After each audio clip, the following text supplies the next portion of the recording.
segala hajat dan cita-cita beliau kepada umat, dan kepada para alim ulama kita, para pakar-pakar, para guru-guru kita, para abi, ada abati, ada ayahman, dan juga kepada para khalifah-khalifah, dan juga yang kami hormati, kami muliakan wali-wali Nanggro, wali Nanggro Aceh Singkil, Tunku Isnin, wali Nanggro Subul Salam, Tunku Ustadz Zulfarsi, dan juga yang kami muliakan wali Nanggro Rimo, Tunku Haji Rusdi Malik. Juga doa yang sama untuk beliau, semoga cepat sehat. Mudah-mudahan bisa berjuang bersama Abuya kembali. Dan juga yang kami hormati, kami banggakan kepada panitia acara, wabil khusus keluarga besar Bang Haji Hasbi bersama Ibu Ketua P2T, Ibu Hajah Mursyidah, yang sesama sudah kita maklumi kegigihan dan kesetiaan beliau kepada perjuangan Abuya, rela berkorban apa saja, harta, tenaga, waktu, pikiran, walaupun dalam keadaan sakit. Tadi saya sampaikan kepada Tengku Masdar, Ibu biarlah istirahat di rumah saja. Jadi kesehatan itu lebih utama. Saya tidak menyangka juga, alhamdulillah dapat hadir. Juga doa yang sama untuk beliau. Sebab di dalam perjuangan ini disampaikan oleh Abuya, siapa saja umat Islam yang mau berbuat baik kepada ajaran kesufian, ajaran wali-wali Allah di akhir zaman ini, itu doa, keberkahan, rahmat, kasih sayang Allah itu menyertai mereka. Amin ya Rabbal Amin ya Rabbal. Dan juga yang kami hormati tokoh masyarakat, tokoh adat, Bapak Ibu sekalian yang tidak dapat saya sebutkan satu persatu tanpa mengurangi rasa hormat kami. Para hadirin hadirat yang dirahmati Allah Subhanahu wa taala.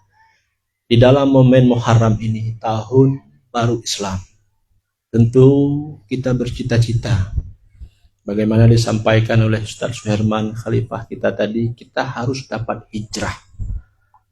Hijrah daripada kejahilan kepada berilmu pengetahuan. Hijrah daripada kemaksiatan kepada taat kepada Allah Subhanahu wa taala. Hijrah daripada cinta dunia kepada cinta Allah Subhanahu wa taala. Oleh ulama tasawuf, Ibnu Ajibah Al-Husni mengatakan, tidak akan keluar syahwat di dalam hati kita, tidak akan dapat menolak maksiat di dalam diri kita, kecuali kita dapat takut kepada Allah yang bersangatan dan rindu yang sangat membara. Kalau sudah dapat takut dan rindu kepada Allah yang sangat dan membara, barulah kemaksiatan dan syahwat di usia beliau yang sudah tua dan tubuh beliau yang sudah sangat lemah. Kami melihat akhir-akhir ini beliau lemah sekali, tapi justru kami melihat sebaliknya, semangat dan perjuangan beliau luar biasa. Tetap istiqamah dalam dakwah, dalam mengajar, dalam beribadah, mengajak umat kembali kepada Allah. Sebab mengamalkan hadis Rasulullah, la yu'minu ahadukum hatta yuhibba li akhihi ma yuhibbu li nafsihi. Tidak dikira sempurna iman seseorang, ya, kalau dia tidak dapat mencintai orang lain seperti dia mencintai dirinya sendiri. Cinta itu terlebih dalam urusan keagamaan. Cinta kepada Allah untuk supaya umat selamat dari apa yang telah disampaikan oleh guru kita Yahman tadi. Selamat daripada kesyirikan, kenifakan, kefasikan. Itu Bapak Ibu tidak cukup dengan ilmu syariat, tidak cukup dengan kealiman kita, ahli ibadah kita. Itu belum mampu untuk dapat menghilangkan hati kita daripada syirik, nifak, dan kefasikan.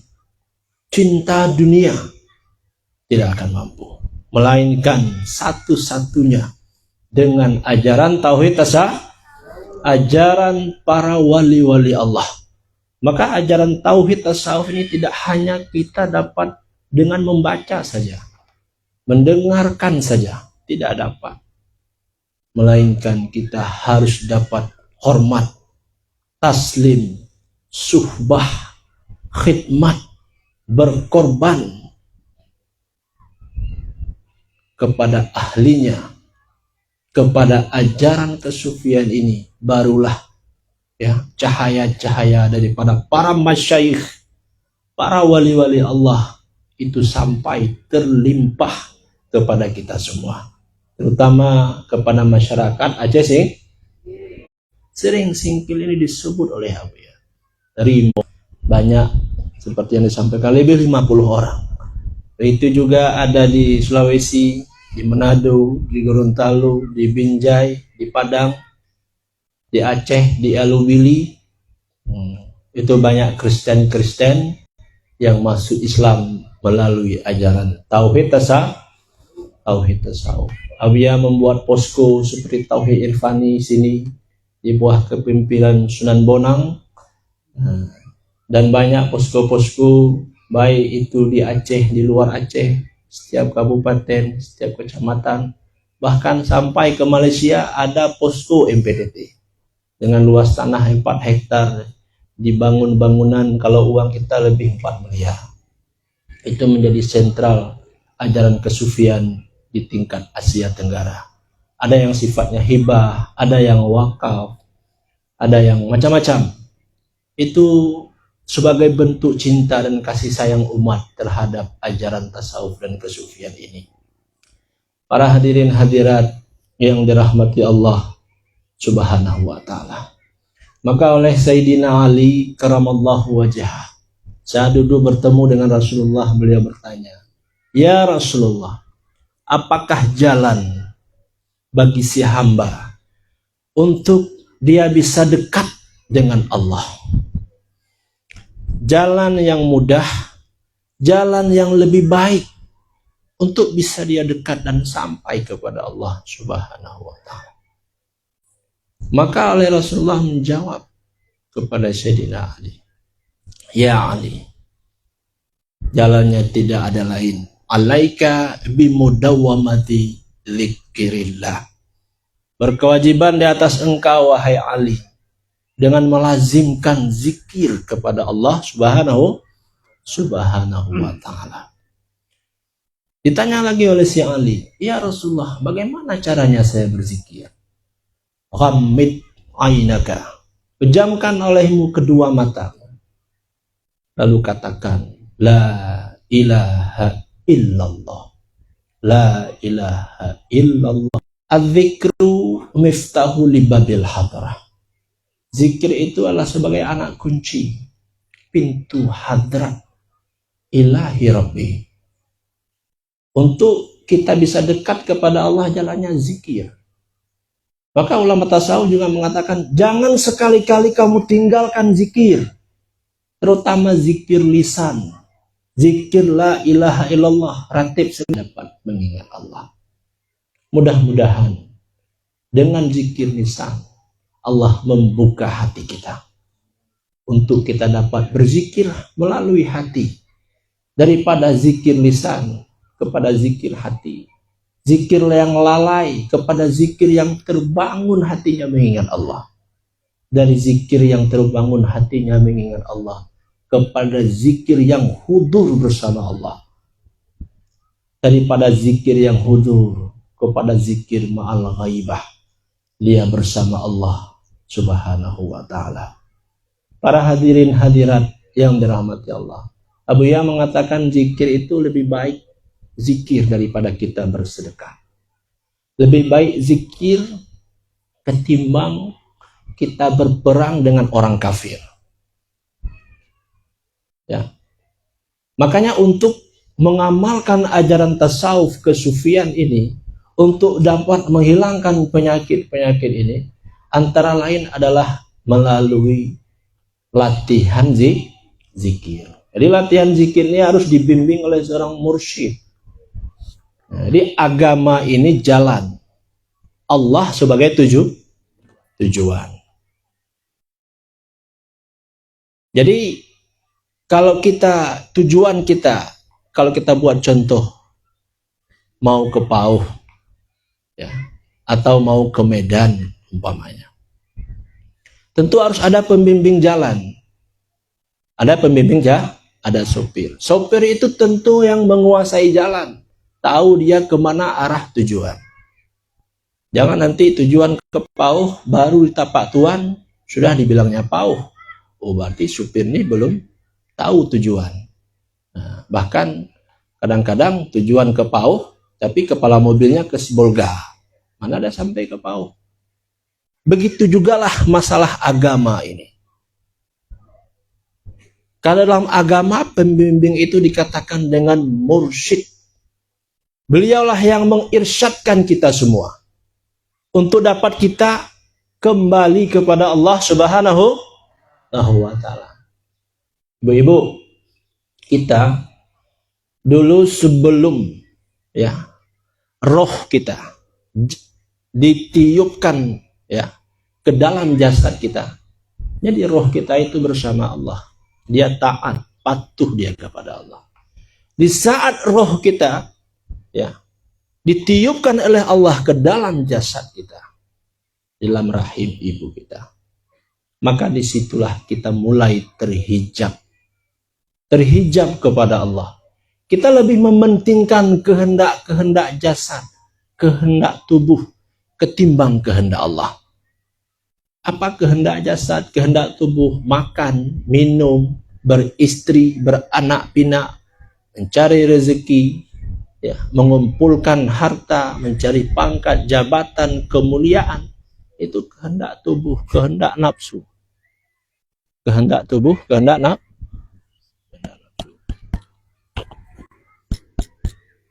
Campur.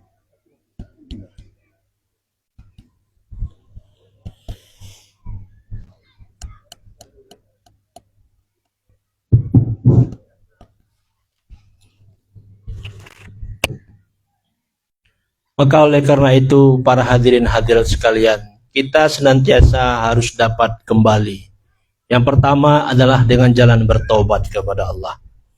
Sebab awal makam jalan kita menuju Allah adalah tobat.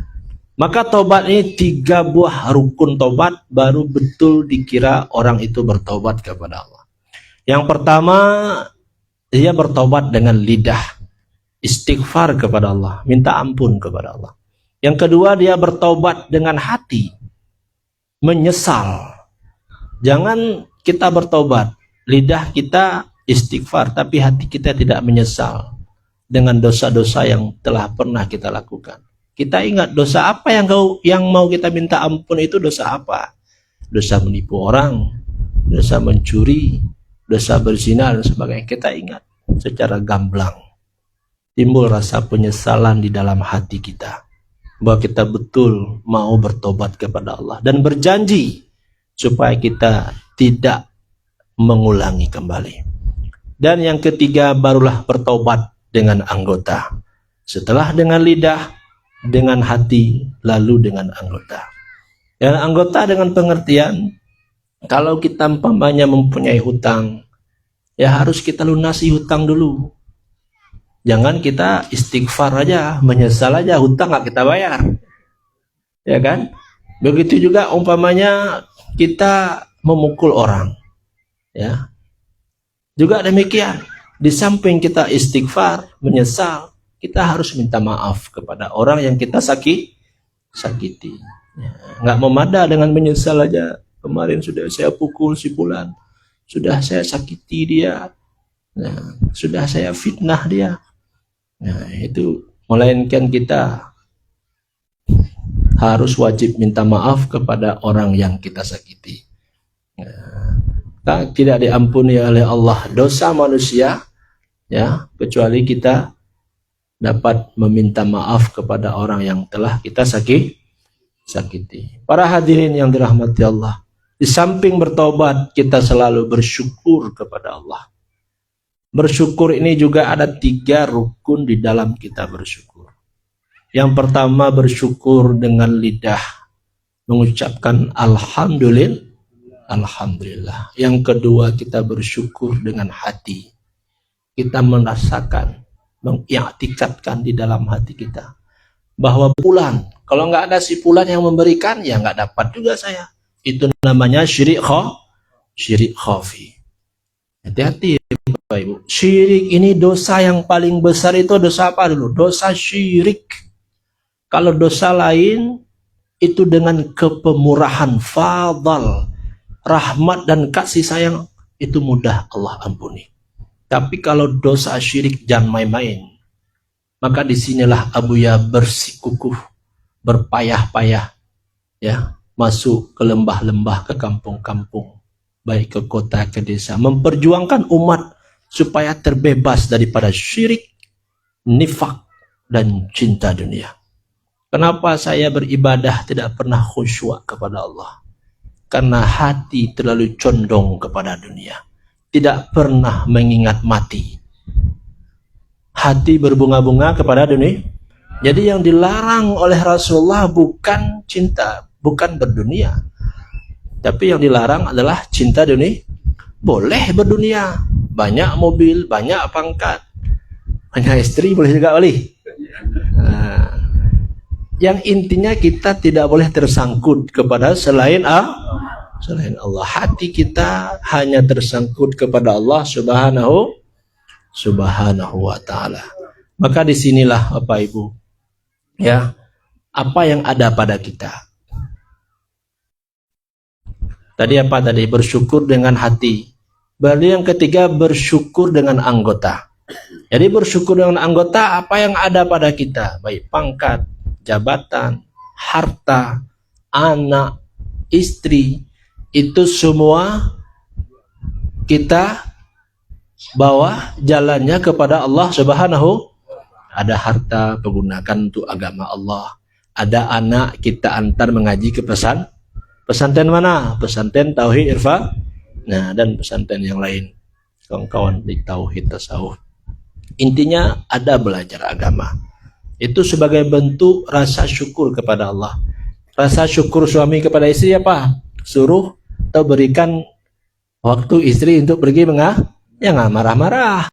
Nah, itu sebagai tanda syukur kepada sudah di rumah nggak kita ajarkan agama, istri pergi mengaji umpamanya kita larang-larang, tapi nggak ada, nggak sundek-sundek lagi. Tadi bilang ibu Hajah Mursyidah, dan bilang dia abi ini Khalidin, insya Allah yang marah-marah tinggal 3 hari itu menjadi hilang.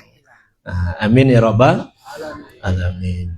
Ya, Allah mengatakan di dalam Al-Quran, wabtaghi fima atakallah daral akhirah wala tansa nasibaka minad dunya wa ahsin kama ahsanallahu ilaika. Carilah olehmu fima atakallahu daral akhirah, pada apa yang telah Allah berikan kepadamu, pada apa yang telah Allah datangkan kepadamu, harta, anak, istri, kesehatanmu, daral akhirah, untuk kampung akhirat, bekal menuju Allah.